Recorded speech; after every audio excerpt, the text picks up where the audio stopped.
Broker ready to kick it away for the Bobcats. Noah Whittington, Jaden Lamar back deep for Oregon. Returnable, it's Whittington. Goes up the middle, past the 25-yard line, and that is where Dante Moore makes his first start in 2 years. Had just 8 pass attempts a season ago, sitting behind Dylan Gabriel. But to say this kid's star shines bright, again, an understatement. Yeah, don't look at those stats. I mean, this guy is as talented as you'll find. These coaches are extremely high on him.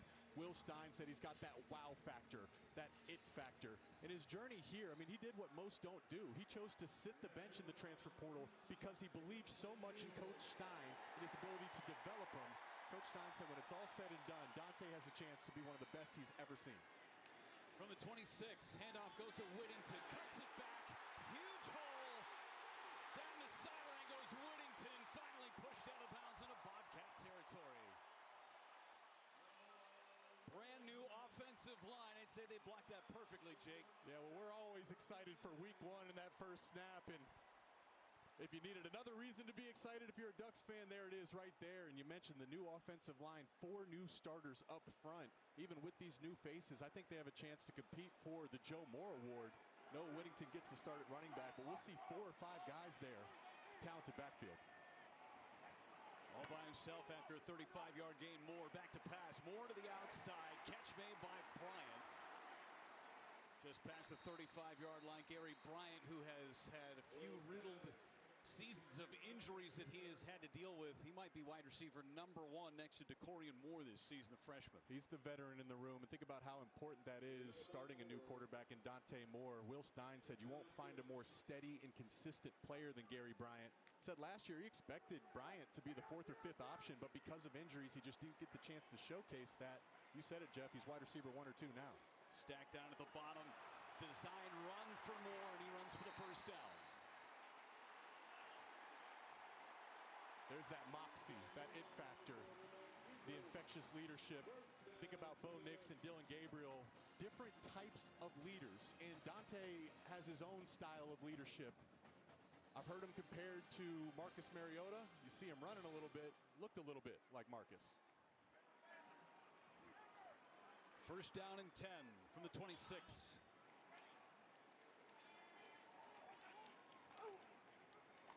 Moore hands it off up the middle. Another big run for the Ducks. Pickup of 8 on first down. Starters for the Ducks. Again, the skill positions very different. Kenyon Sadiq, one of the best tight ends that nobody talks about. They certainly will over the course of the year. Only one returner to that offensive line. That's Pancho up front. Lalaulu. Easy up.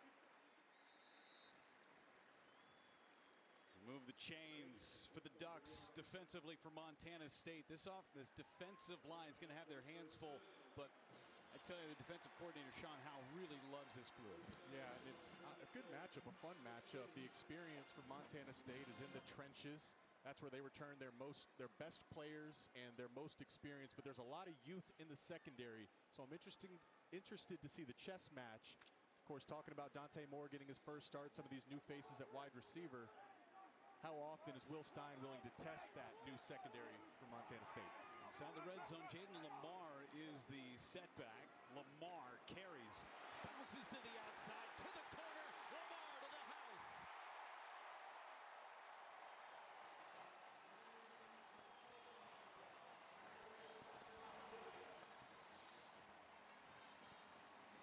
"16-yard touchdown run on the first touch of the season for Jaden Lamar."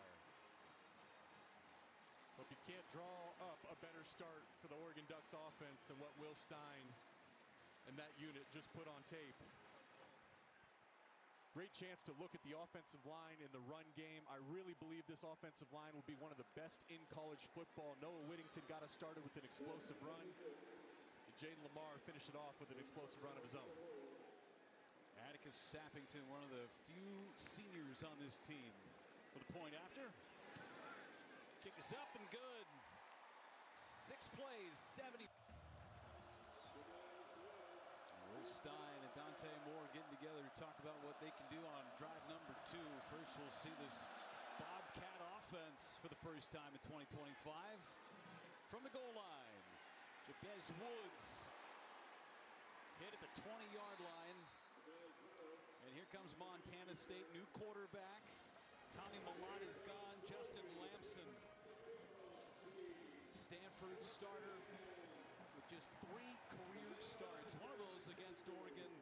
It's Justin Lamson's Bobcats that take the field for the first time against this great Ducks defense. There's an identity that's being built under Coach Brent Vigen, and that's to run the football. Last year, Tommy Mellott was one of the best, most dynamic football players as quarterback, and now it's Justin Lamson, a different athlete, but absolutely expect the quarterback run throughout the game today. Jones to the left of Lamson on this first play.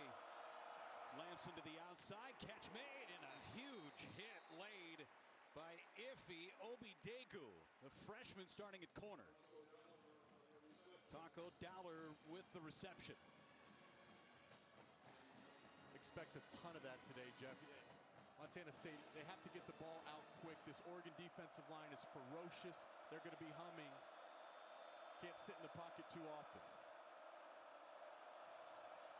Showing pressure, they bring pressure. Back to pass, Lamson again, incomplete. Obidegu again got his hand in there. Montana State, their starters with the transfer, Chris Long from Rutgers. He's got some Big Ten experience. This offensive line totally shifted around before the game today. Starter Burt Mastel, the center, not playing today. Third down. And we'll get procedure more than likely on the Ducks. Tatum Tuioti. Offside, number 44 defense in the neutral zone, causing the offense to react. 5-yard penalty, still third down. Third down and short. Hearing our referee Cole Kneppel for the first time. There's the defensive starters for Oregon. Well, this defensive front of Amari Washington, people are talking about him as if he's going to take a huge step forward this year. LaPointe Landing said he's a first-round talent at his best. It's just about playing consistently throughout the season. He's right on the football. Third and short for Montana State. And there he is. Drops Jones for a loss. Look at the quickness in the get-off. That's the number one thing. We talked to Pancho, the center for the Ducks. He said what stands out? It's his quickness in get-off right after the snap. So tough to block. The center was coming over to try to reach him, but Amari Washington ducked right under and then made the play in the backfield. Coaches, players, everybody we talked to about Amari Washington said he's a menace. He showed it there on that third down play. Number 4 on Bruce Feldman's freaks list. They've got a hand on that one. It's going to go out of bounds, and the Ducks will have great field possession for their second drive of the game. They'll get it at the Bobcat 40-yard line. A kick of 7-0 for the number 7 team in the country, the Oregon Ducks. And scoring on their opening drive, nothing new for Tan Lanning. 173 points scored on opening drives. The most in the FBS since 2022 as the Ducks get rolling at the 40. Well, Jeff, after such a successful drive running the football, a quick defensive stop and a blocked punt, now is a great time to take a shot. I'm going to have my eyes on DeCorian Moore.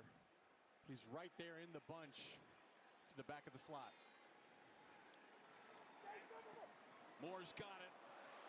On the toss, Moore to the outside. Moore cuts back in. First collegiate touch, and he gets a first down for the Ducks. Let's go to Chicago. Dave Revson with the studio update. All right, Jeff and Jake, number 2 Penn State has already forced 2 turnovers. They've turned them into 10 points. Nick Singleton, their first touchdown of the year, added a field goal after that of 10-0 on Nevada. Guys? 17-yard gain on the first touch in the career for DeCorian Moore. First of many.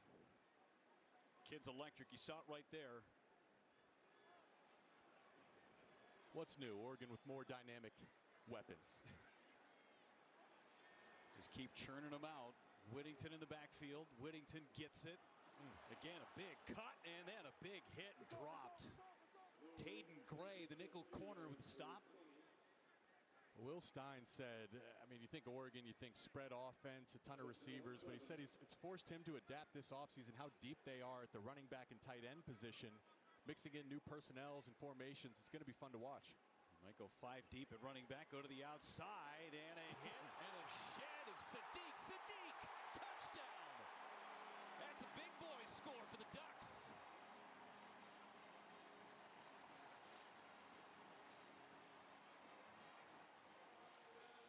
Took the Ducks till November to have a touchdown reception for their tight ends. They get one in their second drive. Will Stein said he's not just going to be one of the best tight ends in college football. He thinks he's going to be one of the best weapons in college football. And there was a chance there for him to get tackled. I mean, he had a body on him right away. But there's the strength. And one of the big reasons Bruce Feldman had him so high on his freaks list. This guy's 250 pounds, can squat a house, runs 23 miles per hour. I sit on the Mackey board, so we'll be voting on the nation's top tight end. I got a big feeling Kenyon Sadiq's name is going to come up often throughout this season. Make sure you enter 20OFF when selecting an annual pass at checkout. Take advantage of this offer. Fair catch called for. And let's go downstairs. Brooke Fletcher, more on the quarterback. Justin Lamson playing against a former Pac-12 opponent.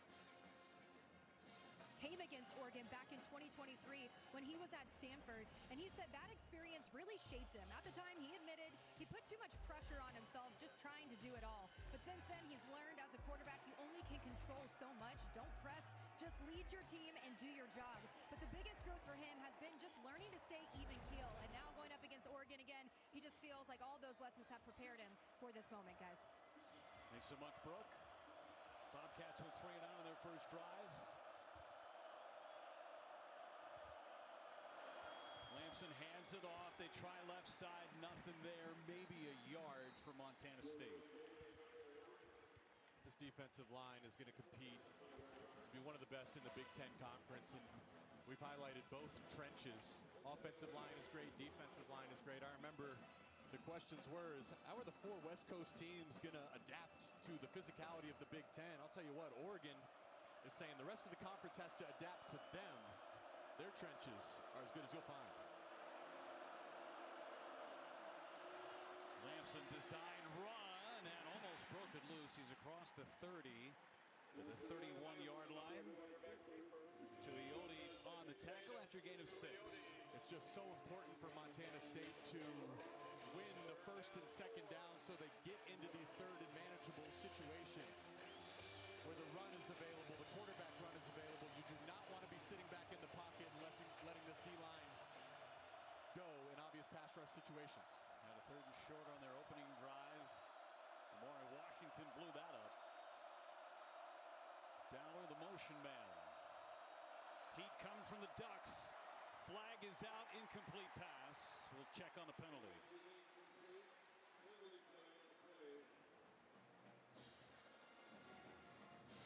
Illegal formation, offense, 5 in the backfield. That penalty has declined. 4th down. So a second punt of the ball game for Montana State. And this defense looks awfully sharp early with a lot of new faces. Yeah, especially in the secondary. This is a young secondary and starting some younger guys. We saw number 7, Obadegu, make some plays on the first drive. Brandon Finney Jr., a true freshman they're really high on. Theron Johnson was a transfer from Northwestern. He's not playing today. So there's youth in the back end, but so far they're passing the test. Gary Bryant back to receive the punt from Froker. Good punt this time around, sends Bryant back, catches it at the 15, trying to make a man miss. He'll be short of the 20. 53-yard kick. And a flag down.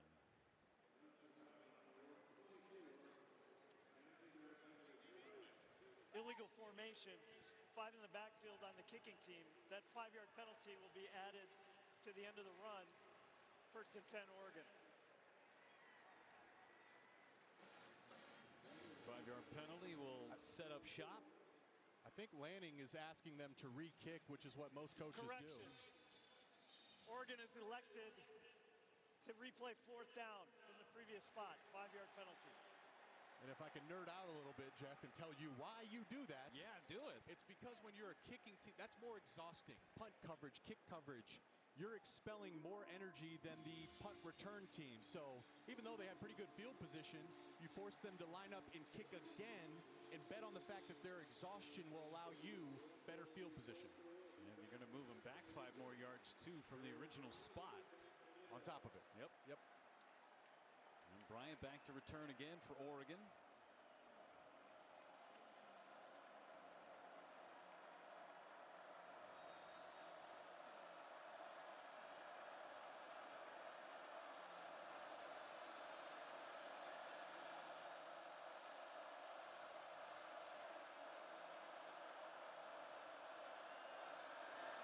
Brings some pressure. It's blocked by the Ducks. A scooping down to the 10-yard line, and that is why you push him back. There's so much speed on this Oregon Ducks roster. And in special teams, the speed with relentless effort has led now to 2 blocked punts. There was a ton of green jerseys in the backfield right away. You're exactly right, Jeff. That's why you'd rather have this field position. 71-yard difference in making him kick it again. Great math. So Montana State only has 2 guys in the shield. Number 11 there, he needs to take the most dangerous, which would be the inside guy. Don't know the number. Take your pick, either Fields or McClellan. Guessing Fields. So 1st down and goal from the 10. Handoff outside. It's Moore.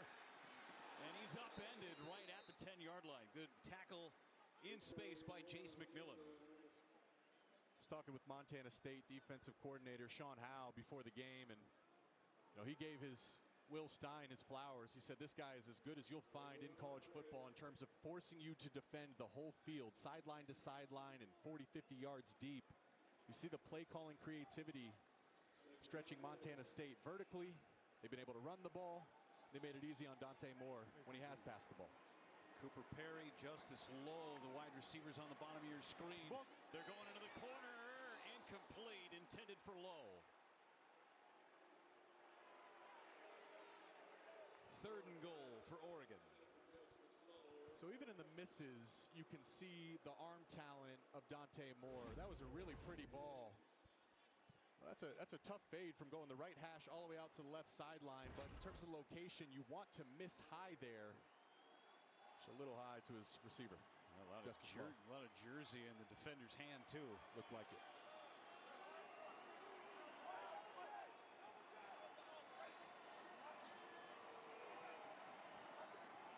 Moore to pass again.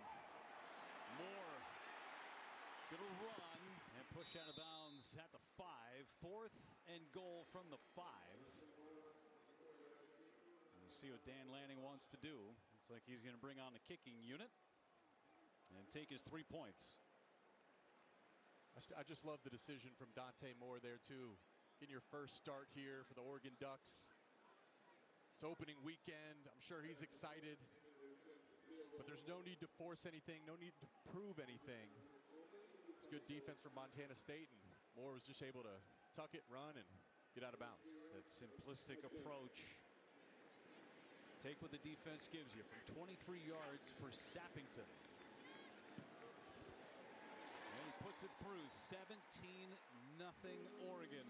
The world, so certainly something to keep an eye on. Sappington to kick it away. Fair catch called for and made by Woods. Take a look at our coaching profiles, brought to you by Discover, the official credit card of the Big Ten Conference. Dan Lanning, most wins in his first 3 seasons in program history. 1 better than Chip Kelly, 2 better than Mark Helfrich. He's put his stamp on this Oregon Ducks program. Really, Jeff, I mean, he's, in my opinion, one of the best coaches, certainly one of the best young coaches in all of college football. He's got this program heading in the right direction. And I made this point on our studio show, Big Ten Today, on Thursday. I really believe as long as Dan Lanning is the head coach of the Ducks, it's a matter of time they will win a national championship with him as their head coach. Put Long in motion. Lampson swallowed up by that Ducks front. Tuioti in the backfield, and a loss for the Bobcats. And this is such a great job because they leave him unblocked. This is a read option, so watch the window dressing right here. The fake handoff to his running back, number 23, Adam Jones, but Tuioti did not take the cheese. And what defensive end doesn't like a free hit on the quarterback? Great play. If it wasn't going to be Tuioti, it was going to be Terrence Green, who was right behind him. Ferocious defensive line. Showing pressure, bringing pressure, pass caught across the middle. Taco Dowling, picks up the first down. Dowler, number 1 receiver coming back from Montana State. So they brought pressure off the slot there by the nickel, and then the linebacker, number 26, Devin Jackson, he ended up on the slot to replace the pressure, just got beat inside on the slant. It's a good job by Montana State throwing into the pressure. Lampson to the outside now, hits his tight end, Ryan Schlepp.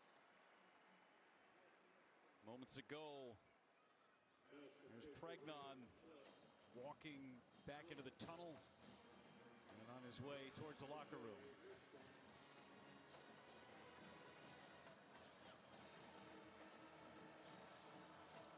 See how the Ducks adjust with their offensive line as Montana State has some momentum, getting closer to midfield. Lampson across the middle, finds Dowler again, and he's across the 50 into Ducks territory. Another first down for Montana State. Dowler is the guy to watch. He's the key to this Montana State passing game. Had a productive season last year, just shy of 40 catches. The new offensive play caller, Pete Sturbick, said he wants to double that production this year. Dowler now with 3 catches, 27 yards. Led the team last year in yards. Team that finished second in the FCS, lost to North Dakota State in the national championship game. And a false start, right tackle. Cedric Jefferson jumped. False start, offense number 73. 5-yard penalty, still first down. They're really excited about number 73, Cedric Jefferson. They think he has a chance to be an NFL player one day. Extremely versatile, too. He's penciled in as a starting left tackle, but with the injury to the center today, slides over to the other side of the formation. That's just a tough penalty. Montana State finally getting some momentum, putting together a drive. It's hard enough to score in this Oregon defense. Even harder when you're going backwards. Dowler in motion. Dowler will get the handoff over the left side. Dowler then gets horse collared down near the 40-yard line. Kingston Lopa brought him down. That's a lot of heat coming down from Lopa. And a nice block by the tight end, number 86, Hunter Province. Dowler had a real nice lane there, able to make up some of that yardage and get back into second and manageable. 2nd and 3 for the Bobcats. Jones in the backfield.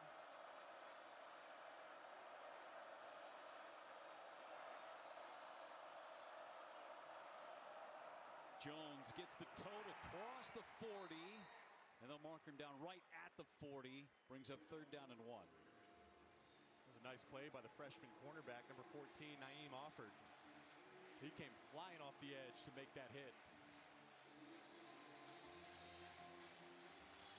If you're Montana State, you got 2 chances here. If you don't get it, you can go for it on 4th down, which means I would say a shot is on the table. Oregon secondary have to be prepared. Mari Washington back on the field for Oregon's defense.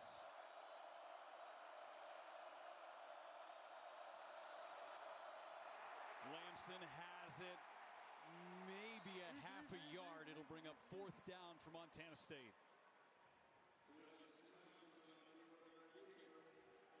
This is where Lampson really thrives, in the short yardage area. Got to imagine the offense is going to stay on the field. That's exactly what Brent Vigen's going to do. Half a yard to go for the Bobcats. Under 2 minutes to go in this first quarter in Eugene.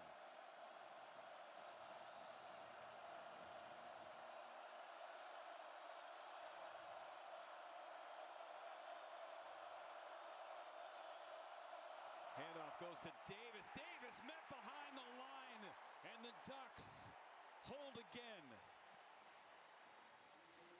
And again, number 52, Amari Washington, is the first one in the backfield, disrupting that play before it gets a chance to get started. Watch him there, lined up over the left guard. And again, look at the get off. Once that ball is snapped, there he is coming up and under the left guard, making contact with the running back. Washington. Blake Purchase finishes it off. Yep. Blake Purchase, who they are so high on, coming off the edge, the sophomore. And great field position for the Ducks on their 4th possession of the game.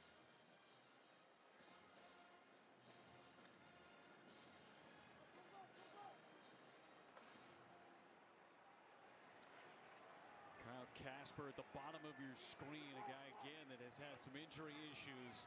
Moore looking over the middle, and he's got the catch. He finds Malik Benson, the transfer from Florida State. This is just a dig route, and Malik Benson, one of those guys that Dan Lanning was able to bring in the transfer portal to help replenish that wide receiver room. Lost Tez Johnson and Trayshawn Holden to the next level. Evan Stewart gets injured. And I'll tell you, a key to that is the offensive line. I mean, Dante Moore is effectively throwing routes versus air right now. He's able to take his drop and just stand comfortably, perfectly in the pocket. You can see the accuracy in ball placement.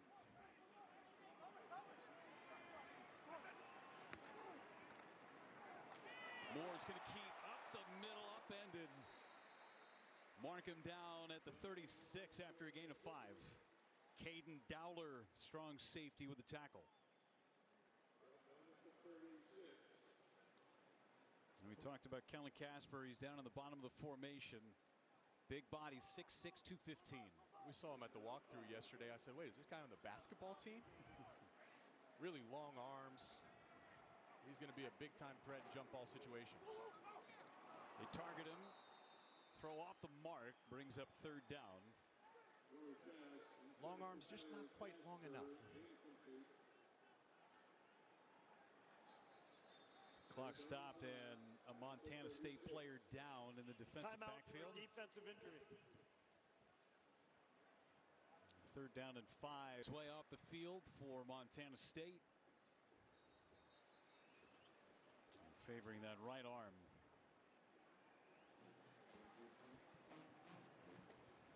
Get checked out by the medical team. 3rd down and 5 for Dante Moore and the Ducks.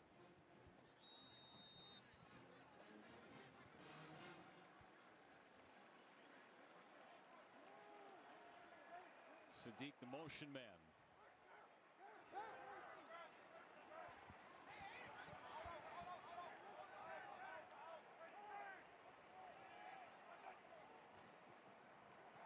Whittington up the middle, across the 30, and a 1st down for Oregon. Whittington over 50 yards on the ground already. That'll be the last play of this 1st quarter. It has been all Oregon. 3 drives. Right out of the gate. I mean, honestly, every play is an individual play, and each guy's done their job so far individually. Gave up one explosive pass there that we can eliminate on a quick game, but beyond that, our guys are playing well, focusing on the next play. So big block punt. We got to see things like that happen for our team. Montana State's offense, they continue to put the pressure, but what do you make of how this defense continues to keep them in check? They're playing well. We got to see, eventually they're going to take a shot down the field, and we got to be ready for that shot when it comes. Thanks, Coach. Appreciate it.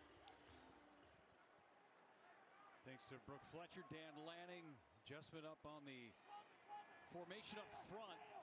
2 running backs on the field. They give it to Lamar, his first touch of the year, and for his score. This one goes for a gain of 1. Dave Iuli slides over to left guard, and Kabika Rogers takes over at right guard up on that offensive line. They brought in an extra offensive lineman too, number 78. You just saw him run off the field, Janoris Wilson. I think Will Stein's done a great job with his play calling. He told us last year he felt like he brought too many plays, was trying to do too much to start the season. It's really been a simple but clearly highly effective game plan. Another running back on the field. It's Jay Harris. Pass caught. Benson again, his 2nd catch wrapped up. 3rd down coming for the Ducks. I think that simplicity, Jeff, is what is leading to Dante look he looks so comfortable back there. I mean, his feet are silent and quiet. He's getting front side reads all the way to his backside reads. He's done that a number of times, including there to Malik Benson. Now on 3rd and 2, his legs have come alive a few times in this game. 18 yards on the ground for Moore. Back to pass. Another first down for Oregon. Bryant, spin move, hit at the 15-yard line.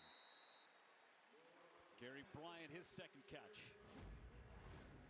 And listen, this play doesn't get started without the selflessness of your running back room. There's Jay Harris, number 22, stepping up as the linebacker blitz is right in his face. Bryce Grebe, 235-pound, running full speed through the A-gap. And Dante looks comfortable in the pocket because of the protection. And that includes the running backs there. Great job by Jay Harris. Redshirt junior out of Northwest Missouri State, the transfer.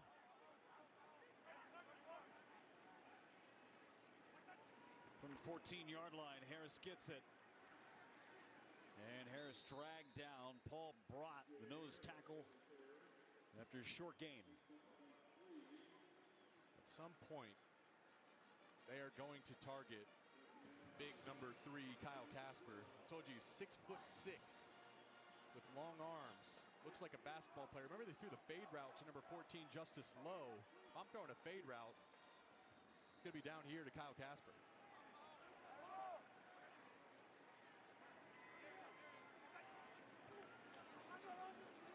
Moore across the middle, incomplete. Tried to feed Sadiq. Got a touchdown pass earlier.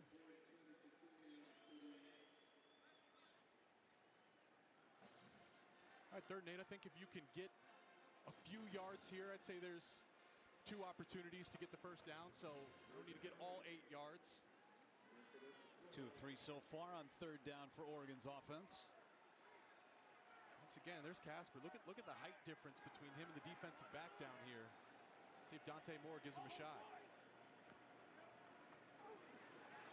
Looking end zone across. There's Benson. Depend on the spot. He got to the 5-yard line. He needed the 4.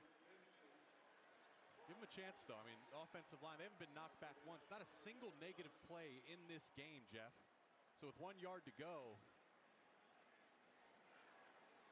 Will Stein and Dan Lanning going to keep the offense on the field, and why not run behind this offensive line?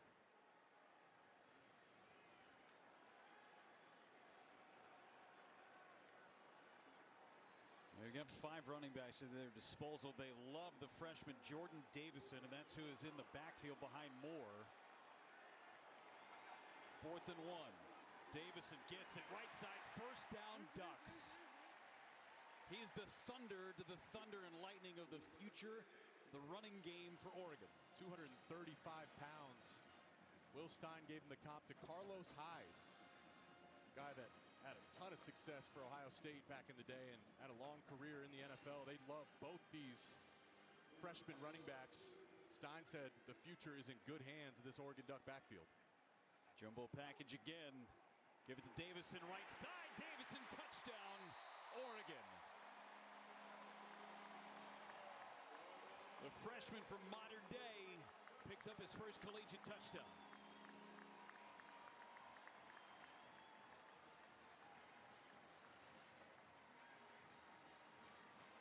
It's something simple.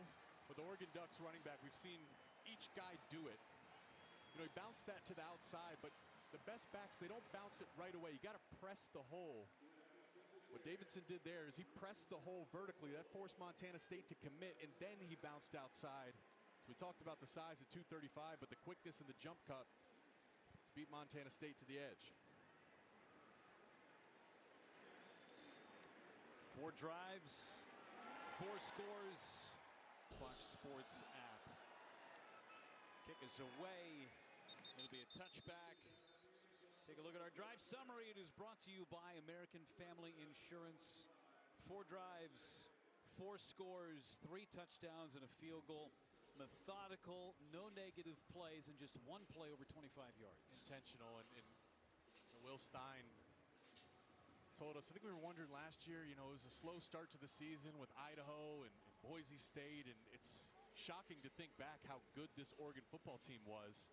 that they were allowing those teams to hang with them. Stein said part of that was on him. He had far too complex of a playbook. He trusted his guys to do everything, but that doesn't mean you need to have 150 plays. I'd be interested to see how many different plays Stein has called at this point. It's been a simple game plan. Hand off to Jones up the middle, brought down after a gain of 1. Purchase with the tackle.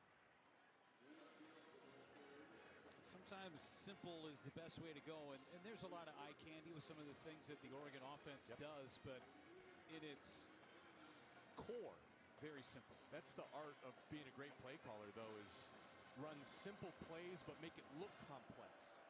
Dress it up with motions and shifts, but you want to stick to your bread and butter. Bear Alexander on the field, I should say. They go across the formation, and Dowler with another catch. Tackle made by Dalen Austin.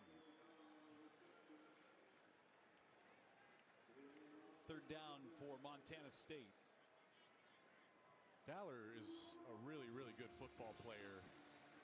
He's proven it today against this Oregon Ducks defense. Let's keep an eye on him on 3rd down here.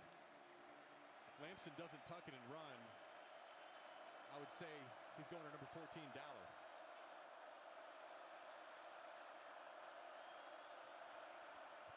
Looking that way, and it's incomplete. Tried to get it to Chris Long. The transfer from Rutgers was behind him.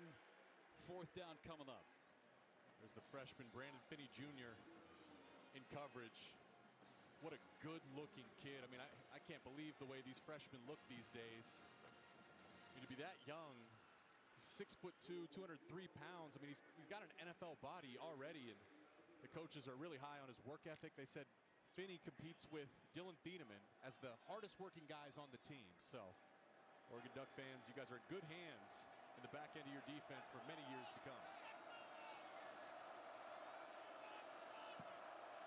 Froker back to punt again. Had his last one blocked. Delay of game, kicking team, 5-yard penalty, still 4th down.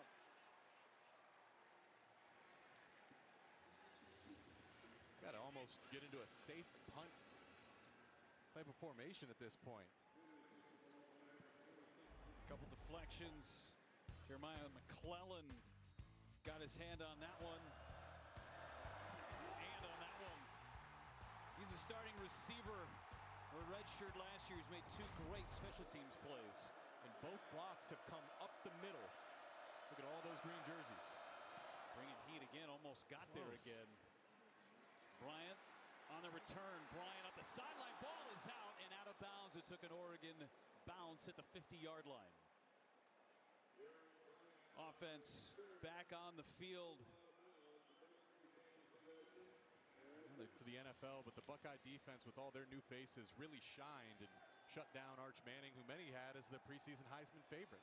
We were talking about a lot of those names for Ohio State's defense. Very familiar because they played a ton last year. 5th drive for Oregon across the formation. Here's Justice Lowe with a catch. They'll give him a 1st down after a gain of 11. And this is what's fun about the current landscape of college football. That loss doesn't kill Texas. It doesn't hurt them at all. And still, both teams came out there and absolutely wanted and played like they needed to win that game, but it's a long season ahead. They'll have a chance to rebound. Bryant in motion. Hand off to Whittington, trying to slither his way through. Gain of a couple. Think about Ohio State's run last year. 2 losses, one against these Ducks right here at Autzen Stadium, and then one against Michigan. Last game of the regular season, Oregon ends up winning the Big Ten championship, beating Penn State. And then Ohio State gets their redemption in the Rose Bowl against Oregon. It's a long season, and I played in college, I played in the NFL, and just the rhythm of the season was significantly different between college and the NFL. But now you're playing 14, 15 plus games if you are making a run towards the national championship. So the management is different. Nice strike.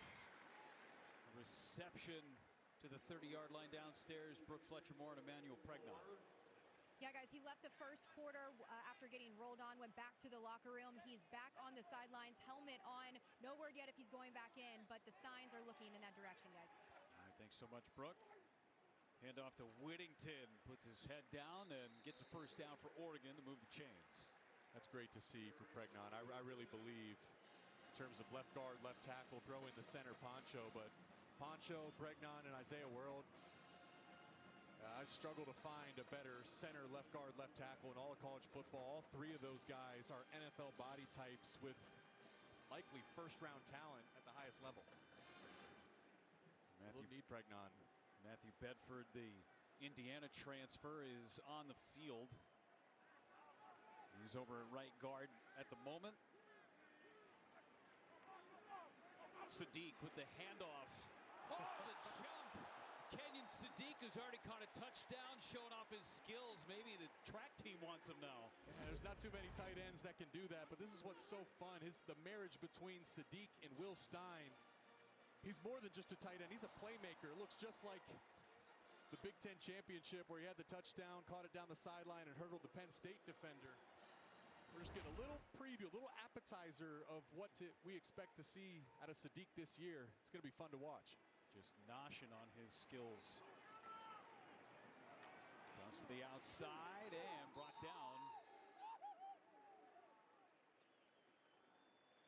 Third down coming up for Oregon. Well, and after hurdling the guy, they sent him in motion, and he was a lead blocker and had a big-time pancake out on the edge. Watch him, see number 18 right here on the right side of your screen.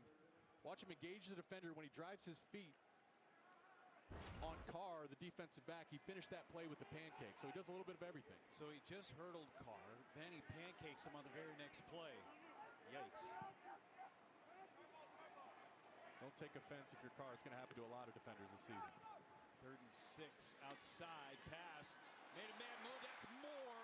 Moore tried to hurdle, and he's out of bounds at the 10-yard line. DeCorian Moore, his second catch of the drive. Talk about the weapons. We saw Sadiq. Here comes DeCorian Moore, and we've seen him make a number of plays this game. Get used to seeing that. There's going to be a ton of that throughout his career. What a fun start to his career here at Oregon for the freshman. He's carried the ball once. He's caught a couple of balls now in this first half.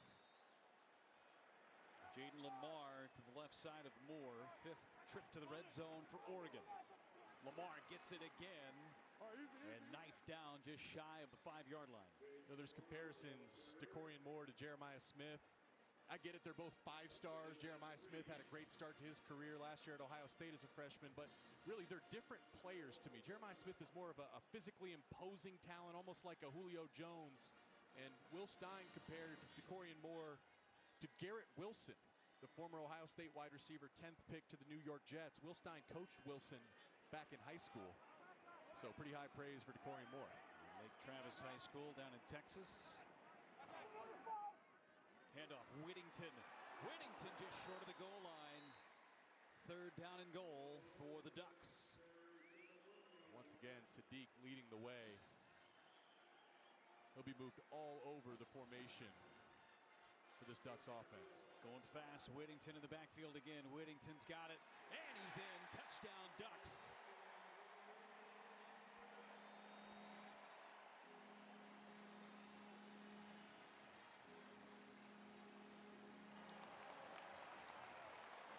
It's been such a balanced game for this Oregon Duck offense.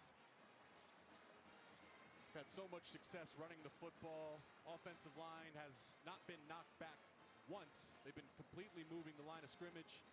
Dante Moore has spread the ball around. It's just a little small preview of what this season's going to be, which I would expect to be a really, really fun and dynamic and high-scoring season. 4 touchdowns, 4 different players. Herrick puts it through for the extra point. Gage Herrick kicks it away and into the end zone. Another touchback, and Montana State goes back on offense. Our team comparison sponsored by Safe Lights. Average field position, Jake, it has been dominated by the Ducks. A couple of block punts, almost starting at midfield. It's a complete game, and the field position is a credit, to your point, to the defense and then the special teams, and the offense has been able to take complete advantage of all those opportunities. See if Montana State can put something together. They've only had 2 first downs in this game. Came on the same drive. Put Julius Davis in motion. Lamson back to pass. And they get Dowler again across the middle of the field, and he's pushed out of bounds. That's the 3rd first down of the game. Obidegu pushed him out. Gain of 16. If you're Tosh Lapointe, if you're Oregon, have to know where number 14 Dowler is at all times. If you can shut him down, I mean, there's really been no other offense for Montana State. That time he was left completely free on the shallow cross.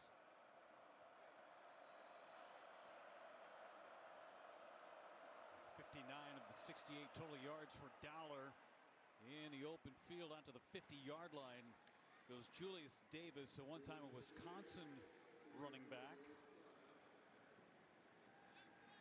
Second year at Montana State.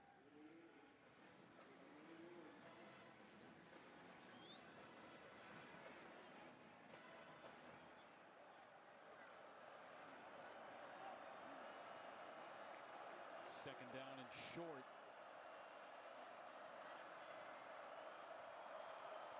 Lamson to the outside. Dowler again with a catch and a first down for Montana State. Pitch and catch, that's what Montana State has to do. Last year, and really for the last 3 years, a team that has averaged almost 300 yards rushing a game. Might see some more downfield passing from this offense as they move forward over the course of the season. That's what they're hoping for, at least with Lamson at the quarterback position. It's a team and a program that loves to run, with 3,000-yard rushers a year ago. And we'll get motion from Montana State. False start, offense number 89. 5-yard penalty, still first down. Rocky Lencioni, freshman. That's the 3rd or 4th time that's happened, right, Jeff? Montana State gets a little momentum. They're putting a drive together, and then it's a false start or a delay of game. 4th pre-snap penalty on the day, and they've all come at tough times.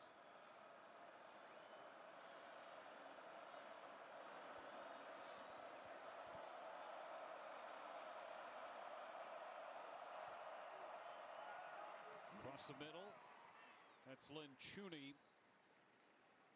Get some of that yardage back. Second down for the Bobcats. Really hasn't been an opportunity for the defensive line to get into their true pass rush arsenal.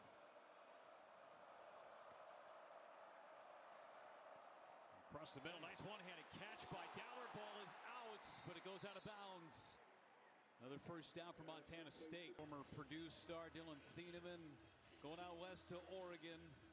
Preseason All-American, one of the best players defensively that this league has seen in a number of years, and he's getting a change of scenery in Oregon, and he has run the show in that defensive backfield. Yeah, we haven't called his name yet today, but don't panic. He's more of a free safety. In my opinion, he's the best insurance policy that you'll see in college football. Here he is lined up in the defensive backfield. He's the last line of defense. Montana State really hasn't gotten to the last line of defense. First and 10 to the outside, incomplete. Looking for Jabez Woods. Coverage from the freshman safety Aaron Flowers. Big fan of Aaron Flowers' defensive group. Tosh Lupoy just gushing about Flowers.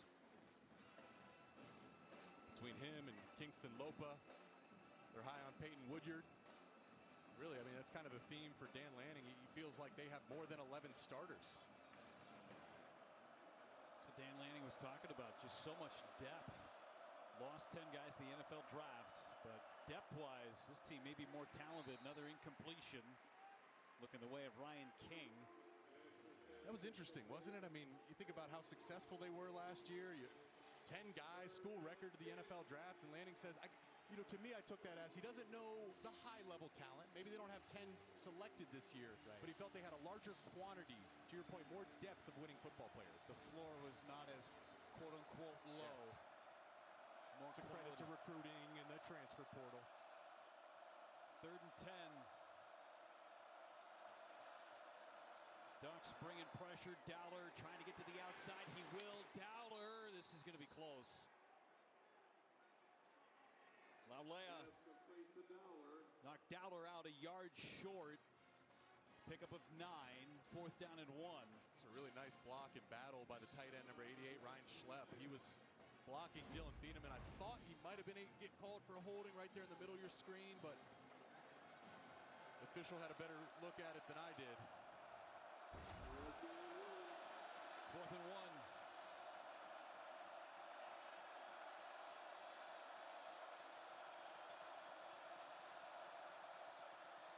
Hand off to Jones. Jones trying to slither through. It should stay. Lamson held on. It was a great play. Fake me out. So Lamson picks up the 1st down. Montana State moves the chains. That's what Lamson brings to the table. You think about all his rushing touchdowns. Really, all of them came within 4 yards. So he's more that power runner, completely different from their quarterback last year, Tommy Millott. 8 rushing touchdowns with Stanford. 13 in his career. Lamson in trouble. He goes down. Mateo Uiagalelei, his first of the year. First of many. Timeout, Oregon. First charge of the half.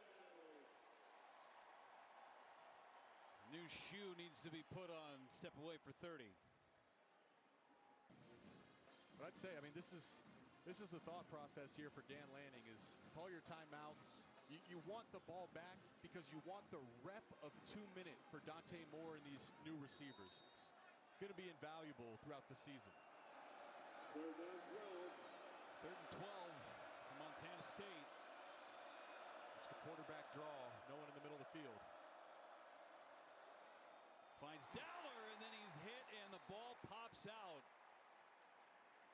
That was Dalen Austin hitting Dowler and forcing the incompletion, and the clock stops. So Uiagalelei gets a lot of the headlines, but number 44, Tuioti, he's actually has the most pressures returning on this team. So, I mean, they have answers and options across the entire defensive line. Of course, we've highlighted Amari Washington on the inside. Haven't talked about Bear Alexander, but he's an exciting piece. But Tuioti, he's up there as one of the best in the conference.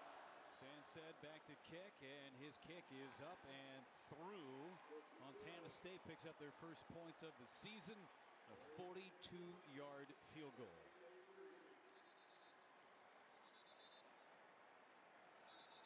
Big Ten Plus gives you more. Access to more live Big Ten games, more stories, more highlights 24/7. And tomorrow you can see the Oregon women's soccer team in action against Grand Canyon. Download the Big Ten Plus app today. It's always game on. Pape Field just behind us at Autzen Stadium.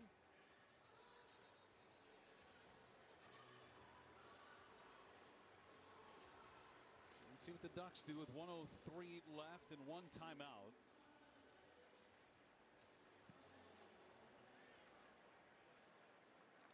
See how aggressive they are. As you said, this is about reps. This isn't about today's game. This is potentially about Oklahoma State next week, or even their conference opener in 2 weeks against Northwestern. Yep.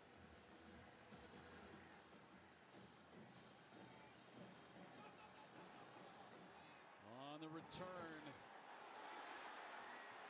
past the 30-yard line. You got the field position. De'Aaron Hill was on the return. All right, 56 seconds to go for Dante Moore.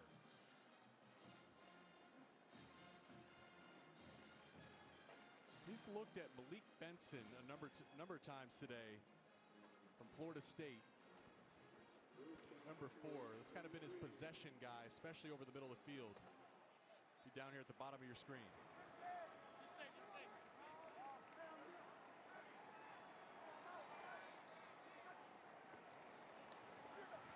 Moore looks to the outside, catch, and out of bounds.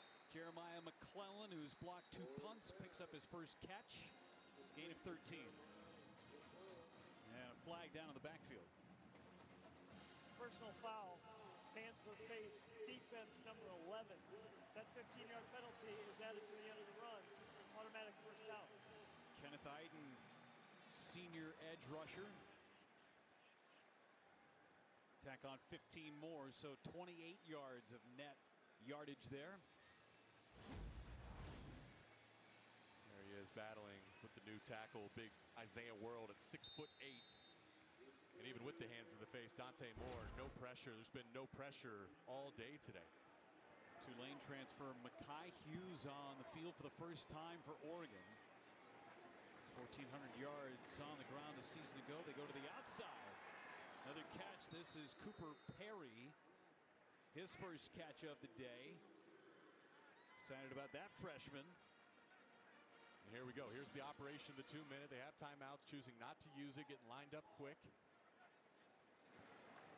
Under 30 seconds to go. And another catch and out of bounds. That's Benson. And how pretty is that ball, though? I mean, it just jumps out of his hand, a tight spiral. It's a very catchable and light football. His decision-making today, Jake, has been outstanding. It's first read all day long. He does not look rushed at all. He looks completely comfortable in this system. And a part of that's the offensive line, too. I mean, he hasn't been rushed. And he's had a year to learn the system, too. Moore. Ball's away. In the corner. Oh, incomplete. He had Kenyon Sadiq. He dropped the football.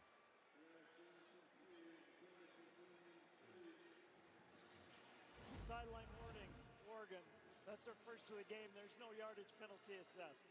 Oh, man, what a missed opportunity. That's a beautiful scheme by Will Stein. They sent, I think it was Mekhi Hughes in motion and faked the screen to Hughes and faked the screen to Cooper Perry. And there was Sadiq behind the defense. Not something you see too often. He's got pretty trusty hands. Perfect pass from Moore.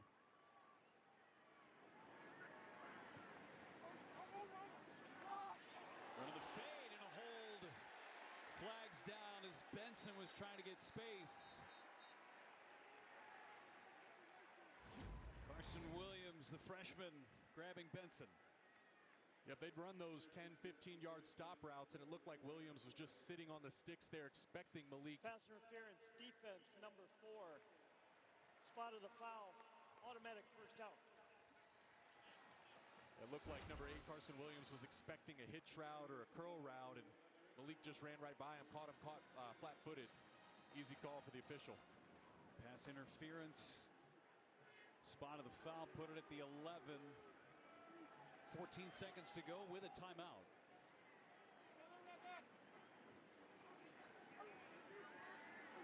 Moore flushed out and incomplete, too tall. Looking for McClellan.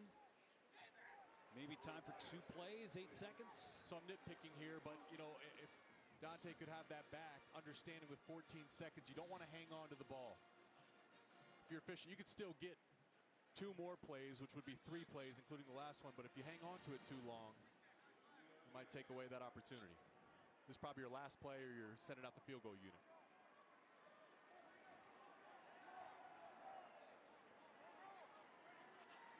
Look at Kenyon Sadiq here to the left. Moore. Touchdown. It's Malik Benson.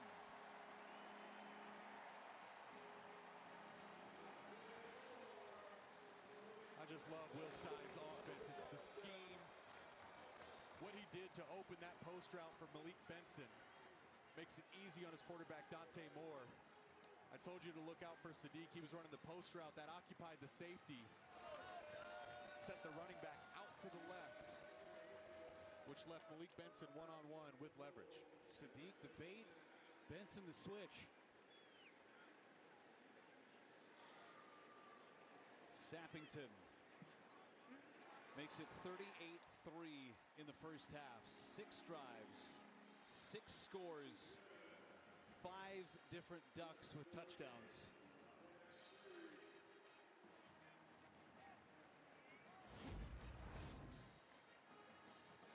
Let's just enjoy the beauty of Dante Moore throwing the football. You know, there's been some good quarterbacks that have come through Oregon. And Will Stein has coached some good ones. I mean, you talk about just most recently Dylan Gabriel and Bo Nix, Heisman finalists. Bo, a first-round pick, one of the more talented quarterbacks in the NFL. And Coach Stein, he looked us dead in the eye, Jeff, and he said, when it's all said and done, I believe Dante Moore has a chance to be the best I've ever seen. Such high praise, and you think about the experience that Will Stein has dealt with in his 3 years. Bo Nix, 61 career starts. Dylan Gabriel, 63 career starts. Dante Moore came into this game with 5 career starts. It's a different challenge, but in terms of talent, I felt that this was true, that Dante Moore was more physically gifted and talented than Dylan Gabriel and Bo Nix. But that's why he chose to come to Oregon. I mean, took the road less traveled. Came to Oregon, wanted to sit the bench to learn behind Dylan Gabriel. Woods going to take it out of the end zone, across the 20, and that will end the first half. Montana State will have the football on the other side in a score. The defense allowed just a field goal. That was it. Montana State will get the offense on the field. This defense with a lot of new faces too, but Mateo Uiagalelei is one of the carryovers. Go downstairs, Brooke Fletcher with more on Mateo. Defensive coordinator Tosh Lupoy said the edge position used to be a growing pain for this group, but now has become one of their strengths. And you can attest that too. Some of their veteran presence like Mateo Uiagalelei, like you said, Jeff, who had a great first half with that sack. Mateo put on 10 pounds from last season to this season, and a big part of his game, he said, I want to be more physical against the run game, and I want to maintain that relentless mentality. That's what I want to bring this season. I would say he's off to a good start. Wouldn't you say? Absolutely, and I think it's important to note, too, what used to be a thorn in their spine. Of all the transfer portal additions, they've never taken a transfer edge since Dan Lanning got here. Nice catch. And a first down for Montana State. Chris Long pulled it in. There was some pressure on that catch. The gain of 16 for Long. The Rutgers transfer. I guess that's what's an interesting piece about Montana State when you think about the transfer portal. You know, Montana State being such a successful program, they do lose guys to the next level, but they also get guys that maybe get buried on the depth chart. Chris Long was one of those guys at Rutgers and now gets a chance to be one of the featured pieces for this Montana State offense. 16-yard game match is their longest of the game for the Bobcats. Handoff left side with some room goes Adam Jones. We talked about some of the changes on the defensive front. Bear Alexander comes from USC. Theron Johnson unavailable today.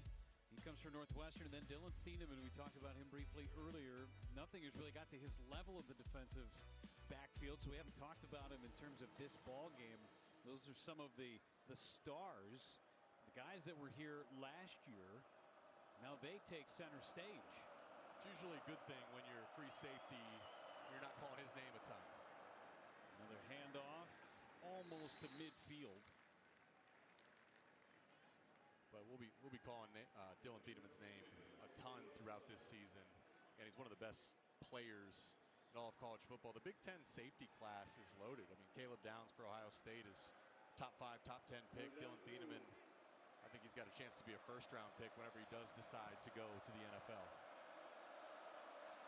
Montana State 0 for 6 on third down. It's 3rd down and 2. Opening drive of the second half.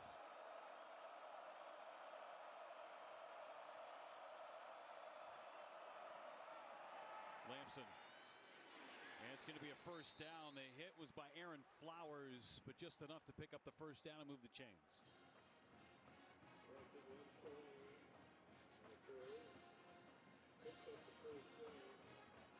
Tosh Lupoy said, I mean, we asked him, hey, Coach, what's the next level for this defense?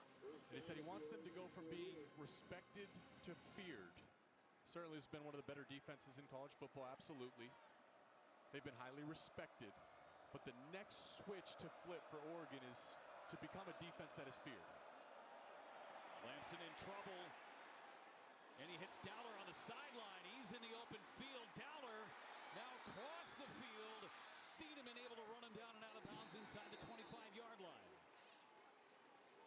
That was a great job by Justin Lamson. I believe that was Bryce Betcher, the linebacker, that was sent on pressure, and he hit a nice up and under on the protection, and Lamson made a miss. Was able to find Dowler over top of the zone defender there. That's Jerry Mixon, number 54, the linebacker. Dowler went down hard.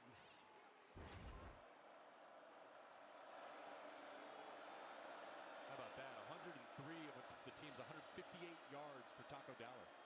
Focal point. Lamson swings it out to the outside. Davis with a spin move. Can't escape the rest of the swarming Ducks.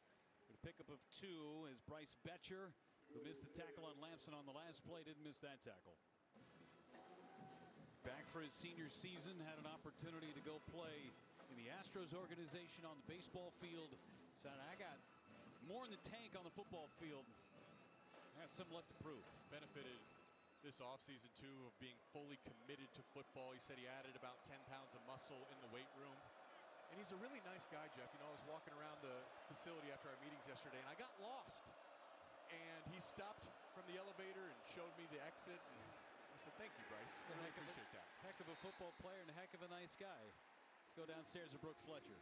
Bryce told me after last year's Rose Bowl loss, he felt like he had unfinished business, so he returned, giving up baseball to focus solely on football, and he told us that sticking to one sport has helped him build strength and grow at linebacker. Now, baseball, it does bring him joy, but football also lets him channel that intensity, and that's where he wants to leave his mark right now, guys. Thanks, Brooke, and the Astros still own his rights for 5 years, so if he decides the NFL is not going to work out for him, he can go back to baseball. He's got 5 years to do it. The boy thinks he's an NFL linebacker, though, if he stays committed to it. Or has a chance to be, at least. 3rd and 10. Batted away. I think that was Uyunglele off the edge, just working a bull rush. The ball's been out of Lamson's hands quick, so what you're taught as a pass rusher is get your hands up. Yep, that is Uyunglele. Forcing Lamson to throw it, otherwise it would have been a sack, and a good job batting the ball down.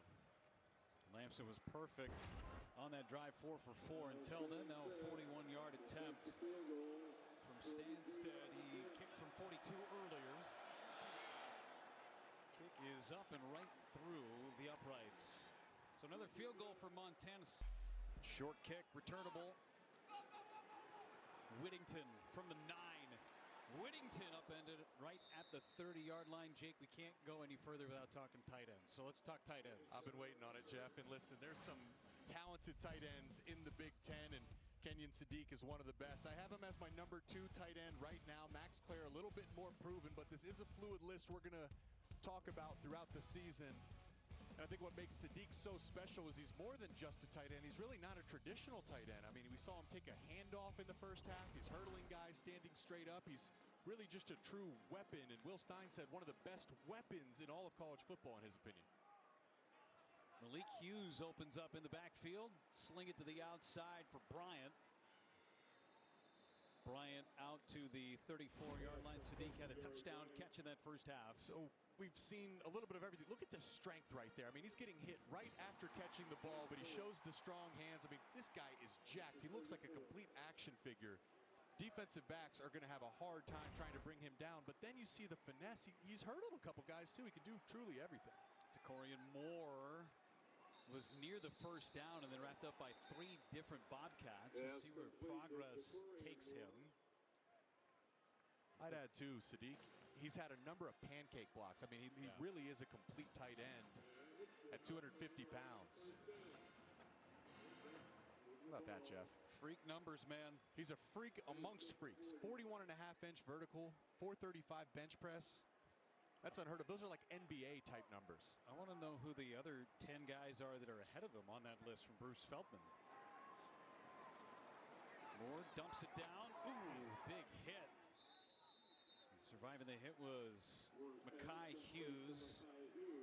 I mean, this is insane. He benches 435, runs 23 miles an hour, jumps 41.5 inches. I mean, what can't he do? Pretty much nothing. Dan Lanning spent about 2 or 3 minutes talking specifically about Sadiq at the Big Ten Media Days this year. I mean, he's their leading returning pass catcher. And I mean, Will Stein he said he felt guilty last year. He thought he should have featured Sadiq much more. But he said that will not be a mistake that gets made this year. Terrence Ferguson in front of him, a draft selection as Hughes gets just past the 45-yard line. Third down for the Ducks. It's a guy we barely saw in the first half, Mekhi Hughes. Big-time transfer from Tulane. The nation's leading returner. 1,400 yards for him a year ago. Scored 15 touchdowns. He can catch the ball, too, out of the backfield. He's one of the best running backs in the country. Has nearly 2,000 career yards after contact. I just think it speaks to the depth of this Ducks running back room that he's not getting a ton of carries. Moore dumps it down to him again. Flag is out. And Hughes has a first down for the time being, but we'll check on the penalty. Did a great job fighting to get the first down there, assuming this is a penalty on Oregon.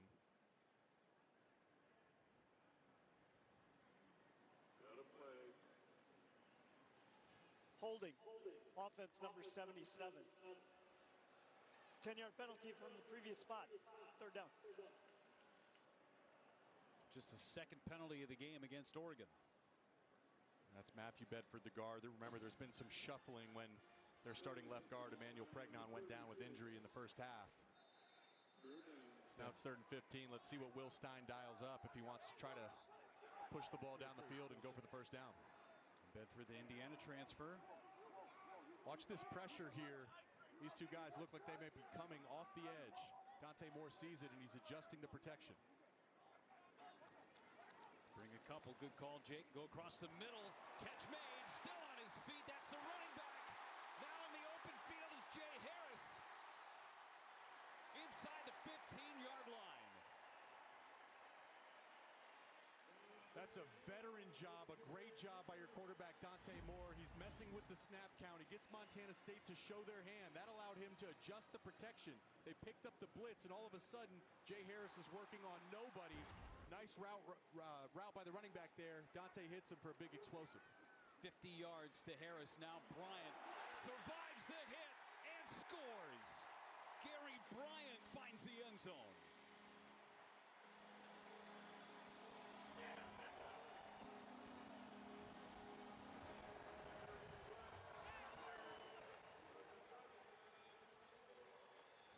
Sean Howe, the defensive coordinator for Montana State, he told us the #1 key to this game is they have to tackle on the outside. And if you don't, that will be the result. Obviously, Oregon is going to consistently have high-level playmakers, but it's their ability to break tackles and make plays with the ball in their hands after the catch that make this offense so dangerous. 15 seconds ago, it was 3rd and 14. 2 plays later, touchdown Ducks. Age Hurrick to kick it away for the Ducks. And another touchback. 9 different receivers catching the football today from Dante Moore. Your old buddy, Ross Douglas, the wide receiver coach now in Oregon. Yeah, I can vouch for him. Someone needs to be the leader. There he is. Barely see him behind these guys. There he is standing up. Ross Douglas. We were early enrollees. We were in the same recruiting class at the University of Michigan together. I'm 30, so he's in his early 30s, one of the rising, ascending coaches in college football. And you think about all the new faces and guys getting starting opportunities here for Oregon. You need a leader. You need a coach to extract that value. And I can tell you, Oregon Duck fans, you got a good one in your wide receiver coach, Ross Douglas. Handoff goes to Jones, and he goes nowhere. Tuioti with the stop. Brooke Fletcher's got more on Ross Douglas. Yeah, guys, I'm loving the intensity that I'm seeing from him right now. As soon as the offense came off the field, he went right into his wide receivers and said, hey, we can't make these mistakes. You look at the score and you look at the success this offense has, but they're using this as a learning experience. He's not letting up here. He's making sure his wide receivers and keeping them in check. Seeing a great balanced offense from Oregon today. Lamson couldn't escape. Grasp of Terrence Green, the defensive tackle. 3rd and short for Montana State. To go back to Ross, I mean, the infinite energy, that does sound fitting from everything I know. And I asked him yesterday, how do you get your wide receivers to block? He said, listen, quite simply, if you do not block in the wide receiver, you will not play. And DeCorian Moore has made a number of plays catching the ball today, but he had the key block on Gary Bryant Jr.'s touchdown on that last drive. I will say, you're a heck of a tour guide. You were taking Ross's family around, showing the booth and the truck. Way to go, Jake. Yeah, Mr. and Mrs. Douglas. Lampson finds his favorite target, Taco Dowler. First down for Montana State. And Dowler limping around a little since that 50-yard gain earlier. And he does not look super comfortable in the slot at the moment.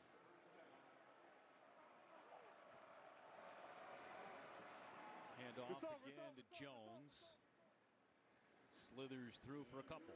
We'll give one more shout out to the Douglas family here too. Ross has a beautiful young baby boy named Ross Jr. So it was good to see his dad Robert and his mother Denise. Again, we kind of became friends when we were like 17, 18 years old. Think about how much changes from when you're 18 to when you're 30.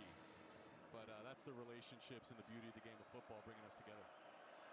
Oh, you're so young, Jake. Like a spring chicken. Second and 8 for Montana State. And a whistle. Play is dead. And a false start on the Bobcats. False start. Offense number 86. 5-yard penalty. Second out. Hunter Province, sophomore tight end. Let's go back to Taco Dowler there, limping a little bit. Coach Vigen is going to have a decision to make because this is the number 2 team per the coaches poll in the FCS. They have goals and aspirations to compete for a national title, and if they want to do it, he's going to be one of their key players. Well, he's certainly a little injured right now. We got a big one coming up next week too against South Dakota State. Jackrabbits. Lampson a pass, he escapes for a moment, maybe a couple on the gain. Maury Washington brought him down by his shoe tops. All right, 3rd and 12, obvious passing situation, but there really hasn't been a true pass rush opportunity for the Oregon Ducks defensive line. For the most part, the ball's been out of Lampson's hands quickly. Let's see what happens here if they're going to try to push the ball down the field, if the pass rush can get home. Bear Alexander's lined up on the nose. Bringing heat, and down he goes, Uiagalelei for his second sack.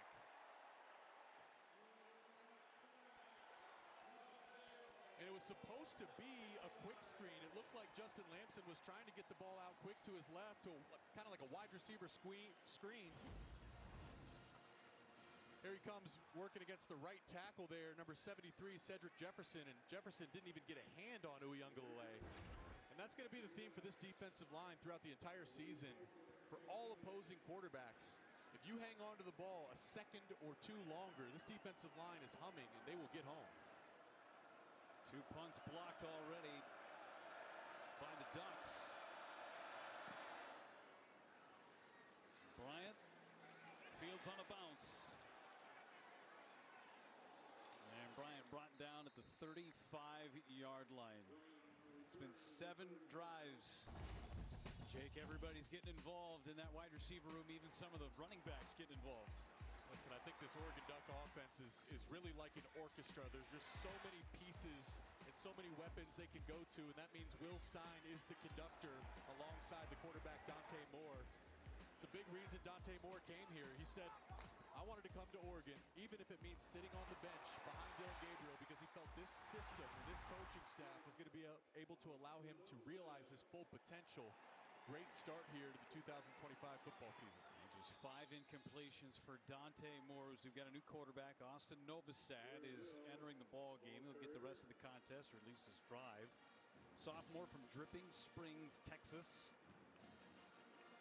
Played in 3 games last year, was just 2 for 2.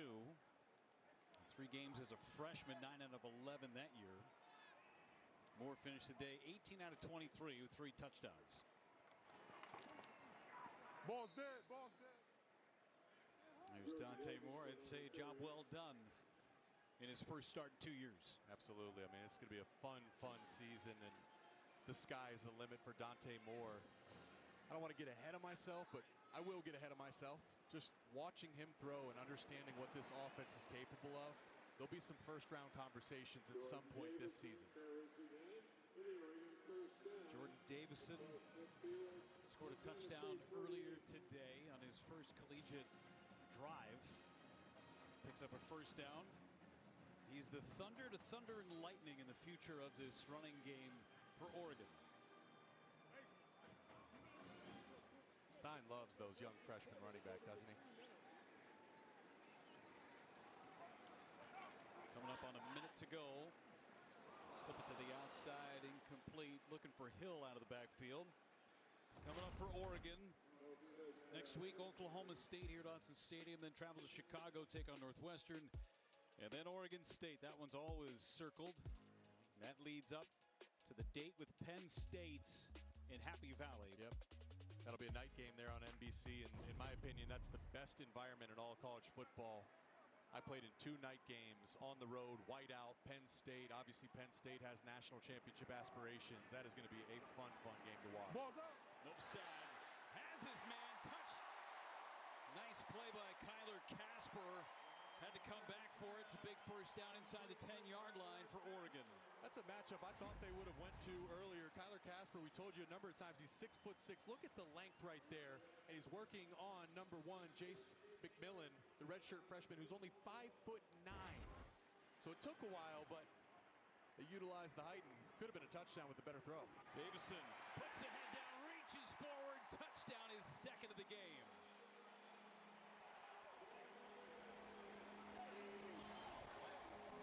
New quarterback, same result for the Ducks.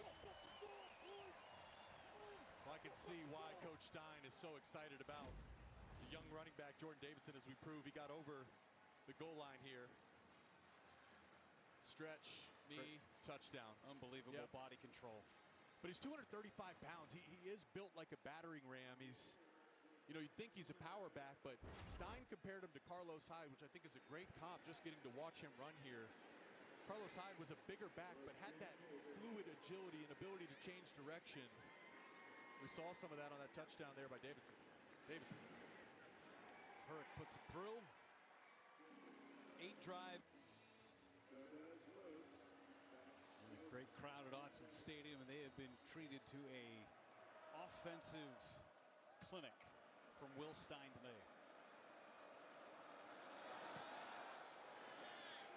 And the touchback from Hurrick.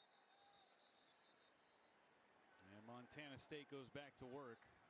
A couple of field goals for this offense. That is 161 total yards. Haven't found much running room. That was one of the things Tosh Lupoy was talking to us about, was during the regular season and up and through the last couple of ball games, they were outstanding at stopping the run. But Penn State in the Big Ten championship game, Ohio State at the Rose Bowl, not indicative of how good this run defense was over the course of the regular season.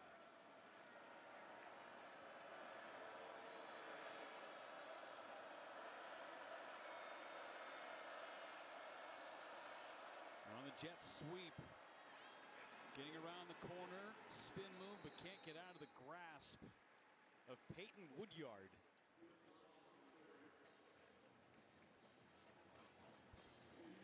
You'd expect that, right? I mean, you're not going to play to the same standard as the rest of your schedule as when you're facing Ohio State and Penn State.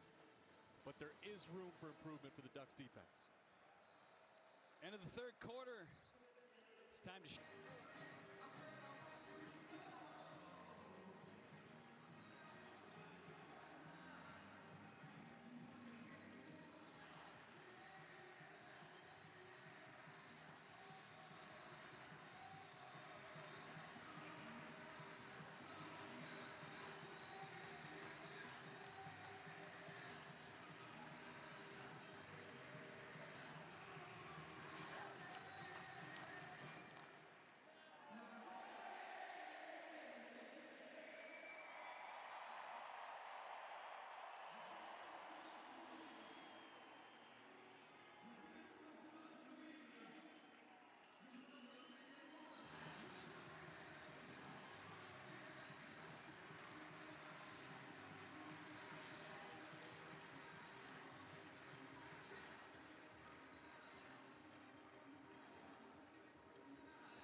fourth quarter. And his well-oiled Ducks machine leads 52-6.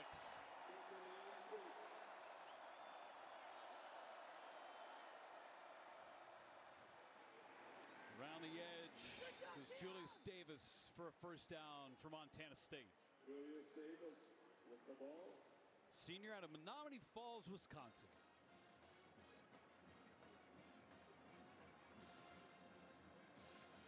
Self-proclaimed one of the best Call of Duty players in the world. How about That is important. Yes.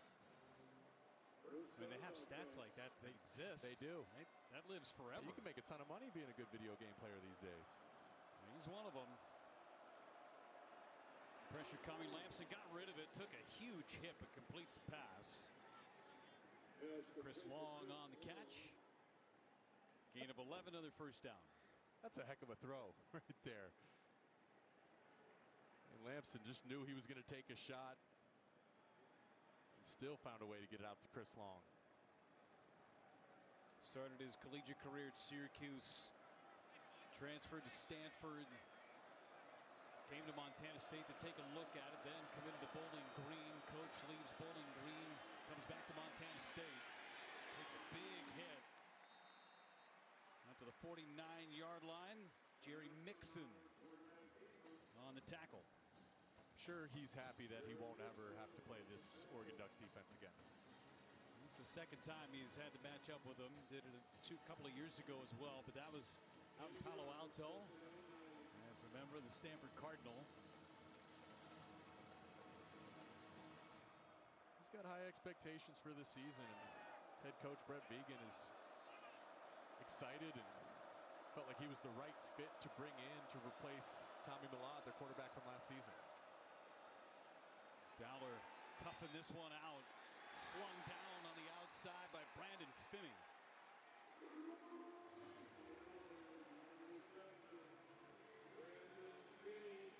The speed of this Oregon Duck defense, really the whole team. I mean, Oregon known for their track speed, but how about the closing speed right there to chew up the turf by their freshman Brandon Finney Jr.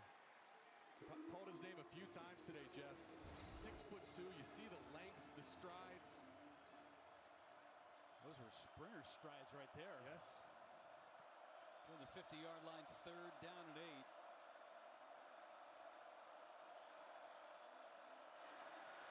Pressure from the edge. Lamson goes down again. Third sack by the Ducks.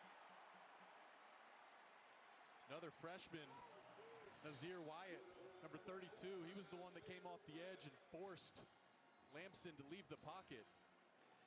And I love the sounds of football. It's good to be back. That was a big-time pad-cracking hit. Number 23, Adam Jones, the running back, tried to take a load off on Wyatt, but couldn't do it.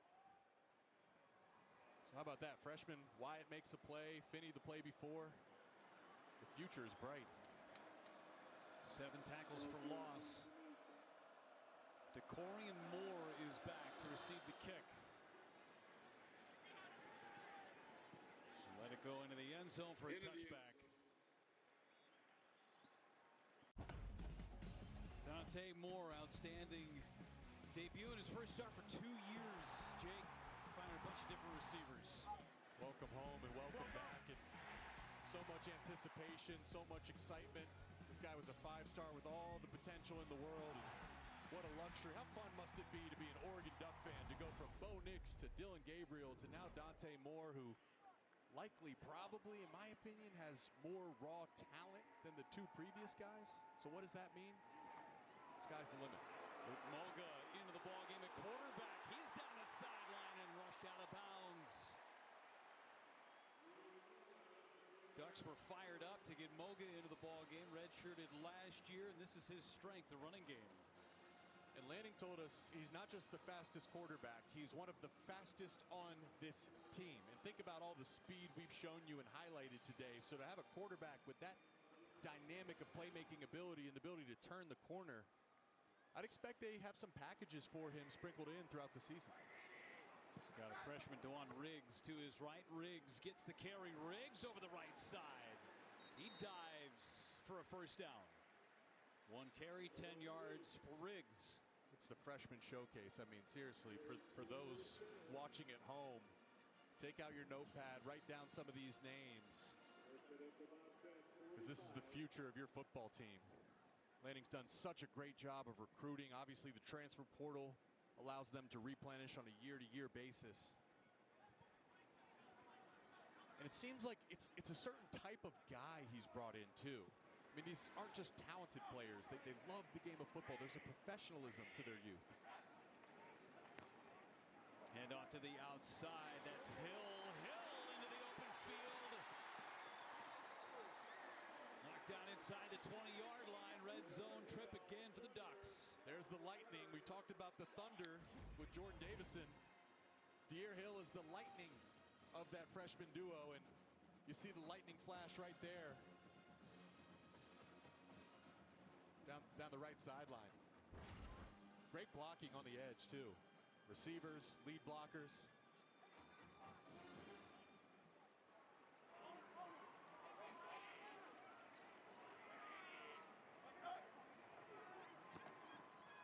Handoff again, right up the gut. Put his head down, and Hill inside the 5, down to the 2. Maybe he has a little thunder to him as well, though. How about that? I mean, the lightning with the speed down the sideline, running through arm tackles, putting Caden Dowler on his back, 205-pound safety, and then flexing to finish it all off. 5 straight plays of 10 or more yards. How about this? Not a single negative play for this Oregon Duck offense. You better hope they move forward right here, Jake. That's all I'm saying. Riggs back in there. Riggs on a carry. Riggs spin move. Riggs got a half a yard. Man, Jake, you are so lucky. Yeah, I got nervous. Thought of the old announcer jinx. But the thing is with the way the offensive line is playing, there's not a concern of going backwards. Even not being able to score there. You just look at the line of scrimmage, and no one is getting knocked back in the trenches for the Ducks. Snap number 58. You see the rushing yards. Hill is back in there, bringing extra offensive linemen on the far side of the formation. Carry up the middle. And stop short down to the half-yard line. 3rd down and goal. Nice play there by number 42, Ryan Crea. Linebacker, giving Montana State a few inches to stand on here.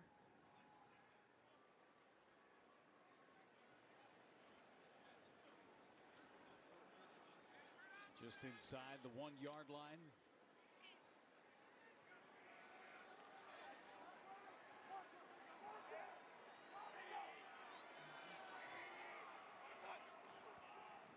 Handoff. Almost right near the goal line. Nose of the football might be 6 inches away from the goal line. That was Hill again. Just the nose of the yeah. Nope, he did not get in, and that was pretty close to being a negative play. It was close. As close as we've seen. Still pushing forward. You pretty much got 2 options here, right? Score or negative play. 4th and goal, they bring Jordan Davison, who's already got 2 touchdowns in the game. Davison gets it. Davison over the top and in, his 3rd score.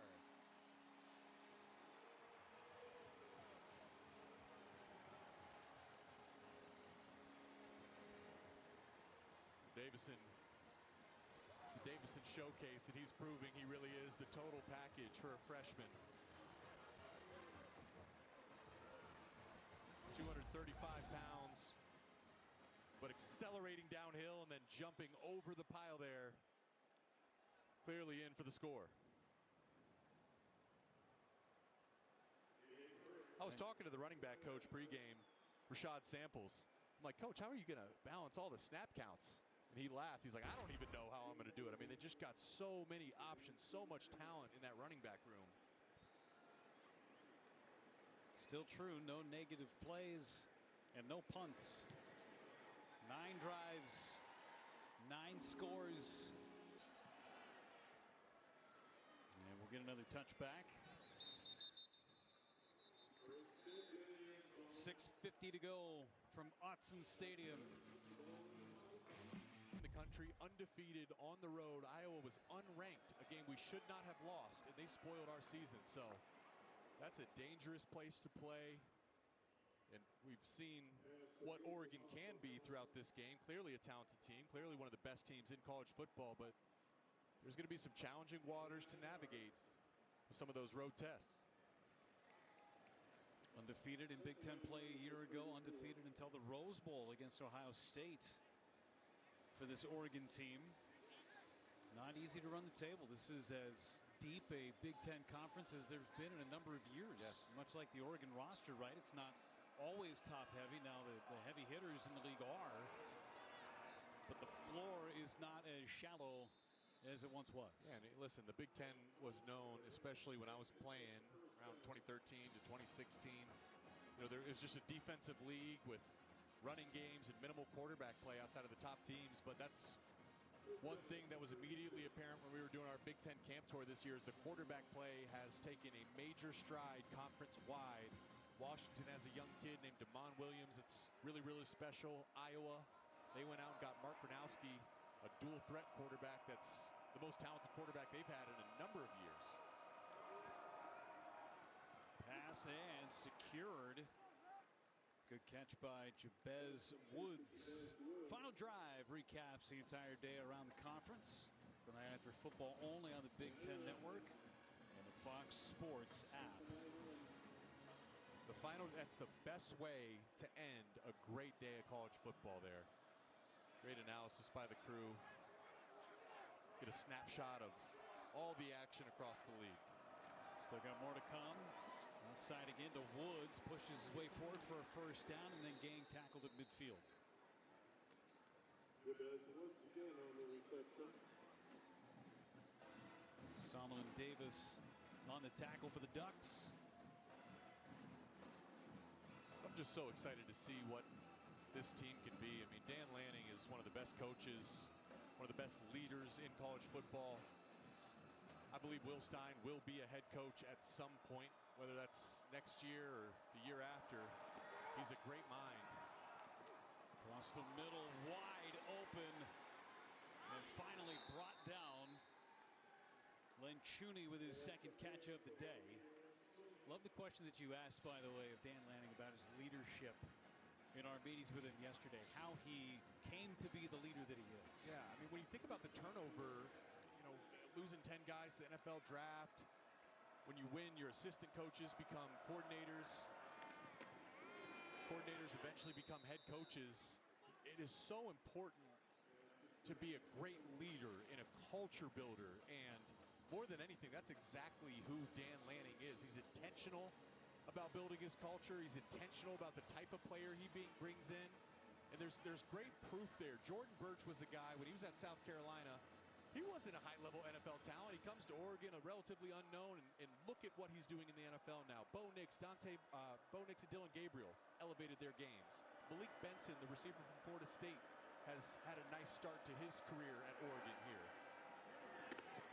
Nice back shoulder catch. You get a foot down, yes. Oh, my Say a gosh. completed catch. Jacob Trimble somehow got his toe down.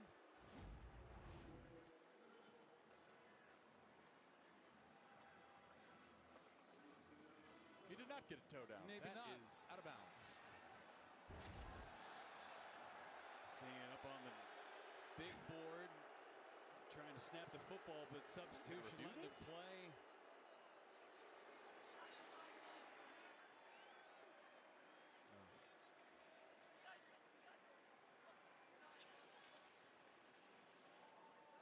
Timeout, Oregon. 30 seconds. Oregon's going to take a timeout. Let's take another look at this from Jacob Trimble. Prior to the timeout, the previous play is under further review. Yep. I mean, neither foot was down when he caught it, and he's clearly out of bounds. But, Jeff, just to go back to that, you know, that's what a head coach is. you're a CEO. You are the leader in the face of an organization. And what he's done is built a Rolodex of proof saying when you're a player, you come to Oregon and we will guide you to where you can find out how good you really are. You know, Malik Benson is a guy that's played about 800 snaps throughout his career between Alabama and Florida State, but he's never become a star. Well, he had a great game here today. Another guy I'm excited to see, Bear Alexander. I mean, this guy was one of the most highly touted recruits as an interior defensive lineman coming out of high school. And he's had a bit of a journey to get here. Georgia, USC, and now here with Dan Lanning, he said, hey, let's let the past be the past. But that's a credit to him as a head coach. Taking talented guys and putting them in a position After to realize their potential. The pass was incomplete. There'll be 3rd down and 7 from the 23-yard line. Dan Lanning awarded with a contract extension that will keep him in Eugene through 2030. Also, his Oregon coordinators is getting not extensions. charged with a timeout due to the replay review. And you talk about keeping everybody together Make sure he knows he's not. in this landscape where coordinators are becoming head coaches so quickly. Keeping everybody together, at least for this year. You never know what's going to happen next year. Yep. But keeping everybody and keeping the messaging the same, so big for this program. Yep. Coordinator continuity, exactly. I mean, your playbook is a language. It's a foreign language. So what an advantage for Dante Moore and some of those new pieces on both sides of the ball to have the same playbook. 3rd and 7, 3 minutes to go.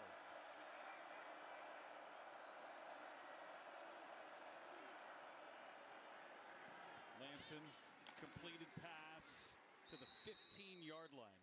Dane Steele, the freshman, his first career catch. Lamson's made a few really nice throws on this drive, just standing in there, knowing he's going to take a shot. Oregon's sending pressure. From the 16-yard line, gave him a 1st down. Lamson looking left, throwing left, end zone, and a flag comes out. Naeem offered on the coverage on Chris Long. Pass interference, defense number 14. By rule, the ball is placed at the 2-yard line, 1st and goal. And Offord is a true freshman, 6'1", 195. He's in great position there. Oh my gosh, that was Chris Long almost came down with that. Been the catch of the year. Few almost catches here on this drive for Montana State, but nonetheless, their ball on the 2-yard line. On the Rutgers transfer. 2 catches today for 27 yards. 1st down and goal. Handoff up the middle. Touchdown Bobcats. Adam Jones. 14 scores a year ago. That's number 1 in 2025. He was the runner-up for the FCS Freshman of the Year last year. They're really excited about him. Adam Jones, number 23, and Julius Davis, number 32, the 2 running backs. They call themselves the Evil Twins. It's been tough sledding here today, of course, against this Oregon Duck defense. But expect big things. And that's Gavin Nix, number 13, another freshman linebacker that had a chance, a free shot on Adam Jones and didn't hit him square. Sanstead puts it through. First touchdown of the year for Montana State. Oregon will get it back with 2:22 to go. Still ahead, Jaden Mayava leads the Trojans against Missouri State. And the Dogs clash with Colorado under the lights. Find it only on the Big Ten Network and the Fox Sports app.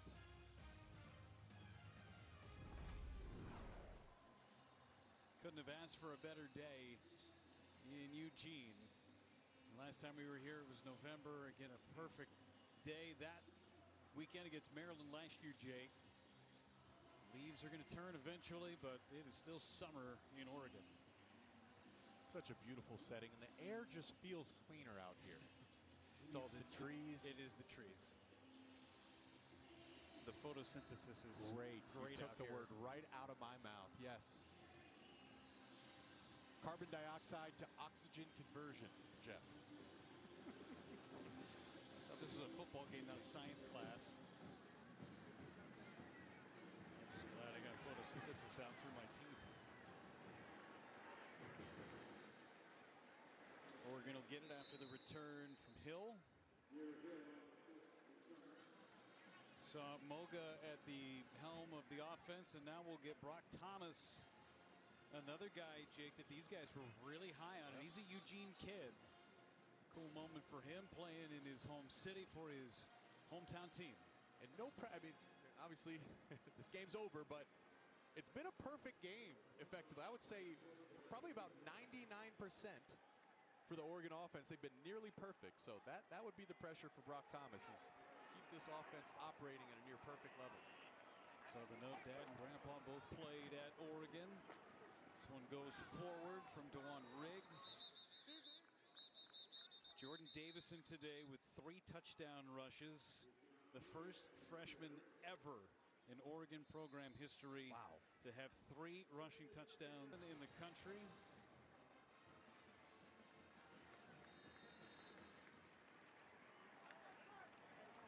And Brock Thomas in at quarterback, Riggs in the backfield. Thomas on the carry, gets to the outside, and it's a first down for Oregon, a gain of 5. So about as clean a game as you could have seen from Oregon right out of the chute. Really, the only thing is Pregnon. How serious is that injury? I think seeing him back on the sidelines in his pads is really encouraging. That'd really be the only concern I would have coming out of this game today. Over 500 yards of total offense, a blocked kick, a tipped kick as well.